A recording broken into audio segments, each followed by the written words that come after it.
Hello guys, വീണ്ടും ഒരു വീഡിയോയിലേക്ക് സ്വാഗതം. അപ്പോൾ ഇന്ന് 24th മാർച്ച് ശ്യാമളമ്മയുടെ ബർത്ത്ഡേ ആണ് കേട്ടോ. അപ്പോൾ ഞങ്ങൾ ഒരു കുഞ്ഞ് കേക്ക് വാങ്ങിച്ചിട്ടുണ്ടായിരുന്നു. ശ്യാമളമ്മ ആദ്യമേ പറഞ്ഞാൽ കേക്കൊന്നും മുറിക്കുന്നില്ല എന്തിനാണെന്നൊക്കെ പറഞ്ഞിട്ടുണ്ടായിരുന്നു. അപ്പോൾ ശരി, ഞങ്ങൾ സർപ്രൈസ് ആയിട്ട് കൊടുക്കാമെന്ന് പറഞ്ഞിട്ട് കേക്ക് ഓർഡർ ചെയ്തിട്ടുണ്ടായിരുന്നു. ഞാനും അമ്മും ഐഷുവും കൂടിയാണ് കേട്ടോ പോകുന്നത്.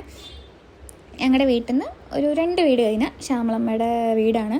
സമയം ഒരു 7 മണിയൊക്കെ കഴിഞ്ഞു കേട്ടോ. അപ്പോൾ അവിടെ ശ്യാമളമ്മ, പ്രേമ, അവിടുത്തെ അമ്മമ്മയൊക്കെ ഉണ്ടായിരുന്നു. ഞങ്ങൾ പോയി കേക്കൊക്കെ എടുത്ത് വെച്ചു കേട്ടോ. അങ്ങനെ കേക്ക് കണ്ടതും ശ്യാമളമ്മ ഞെട്ടി. ഞങ്ങൾ അങ്ങനെ ഫ്രിഡ്ജിലെടുത്ത് വെച്ചു. അപ്പോൾ തന്നെ മുറിച്ചില്ല, കുറച്ച് കഴിഞ്ഞിട്ടാണ് ഞങ്ങൾ മുറിച്ചിട്ടുണ്ടായിരുന്നത്. ശ്യാമളമ്മയ്ക്ക് ബർത്ത്ഡേ സെലിബ്രേറ്റ് ചെയ്യണമെന്ന് നല്ല ആഗ്രഹമാണ് കേട്ടോ. ഞങ്ങൾ ഇതുവരെ സെലിബ്രേറ്റ് ചെയ്തിട്ടില്ല. അപ്പോൾ ഞങ്ങൾ ഫസ്റ്റ് ടൈമാണ്. അപ്പോൾ പിന്നെ ഞങ്ങൾ പോയി അവിടെ ഞങ്ങൾക്ക് വേണ്ടി സ്പെഷ്യലായിട്ട് നെയ്ച്ചോറ്, ചിക്കൻ കറി, പായസം എല്ലാം റെഡിയാക്കായിരുന്നു കേട്ടോ. എല്ലാം ശ്യാമളമ്മ തന്നെയാണ് ഉണ്ടാക്കുന്നത്. ബർത്ത്ഡേ കറിയുടെ വക തന്നെയാണ് ഞങ്ങൾക്ക് ഇന്ന് ഫുഡും കേട്ടോ. അങ്ങനെ കേക്ക് മുറിക്കാൻ സമയമായി. ബട്ടർ സ്കോച്ചിൻ്റെ കേക്കായിരുന്നു കേട്ടോ. നന്നായിട്ട് ലുക്കില്ല എന്നേ ഉള്ളൂ, പക്ഷെ നല്ല ടേസ്റ്റ് ഉണ്ടായിരുന്നു കേട്ടോ കേക്കിന്. അങ്ങനെ ഞങ്ങളെല്ലാവരും കേക്ക് മുറിച്ചു. എല്ലാവരും ഹാപ്പി ആയിട്ടോ. ശ്യാമളമ്മയും പ്രേമമ്മയും എല്ലാവരും ഹാപ്പിയായിരുന്നു, ഞങ്ങളും ഹാപ്പി ആയിരുന്നു. അങ്ങനെ ഞങ്ങളെല്ലാവരും കേക്കൊക്കെ കൊടുത്തു.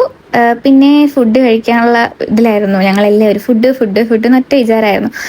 അങ്ങനെ ഞങ്ങൾ ഫസ്റ്റ് പോയത് അമ്മുവിൻ്റെ അമ്മമ്മ ഉണ്ടായിരുന്നു. അപ്പോൾ അമ്മമ്മയ്ക്ക് കേക്ക് കൊടുക്കാൻ പോയിട്ടോ. അമ്മമ്മയ്ക്ക് കേക്ക് കൊടുക്കാൻ വരുമ്പോൾ ഫുഡൊക്കെ റെഡിയാക്കി വെച്ചു, നെയ്ച്ചോറും ചിക്കനും. ഐശ്വര്യാണെങ്കിൽ ആ ദിവസം ക്ലിപ്പ് ടൈറ്റ് ചെയ്ത് പറഞ്ഞിട്ട് പെയിനായിരുന്നു. അവൾ നെയ്ച്ചോറ് എങ്ങനെ കഴിക്കുന്നുള്ള പേടിയിലായിരുന്നു. പക്ഷേ അവൾ എങ്ങനെയൊക്കെയോ കഴിച്ചു അത്. അങ്ങനെ ഞങ്ങൾ വയറ് നിറച്ച് ഫുഡും കഴിച്ചു. അവൾ രാവിലെ മുതൽ പട്ടിണിയായിരുന്നു. അപ്പോൾ അവളും സൂപ്പറായി കഴിച്ചു. പിന്നെ പായസം കുടിച്ചു. അപ്പോൾ ഇന്നത്തേക്ക് ഇത്രയേ ഉള്ളൂ. ബൈ.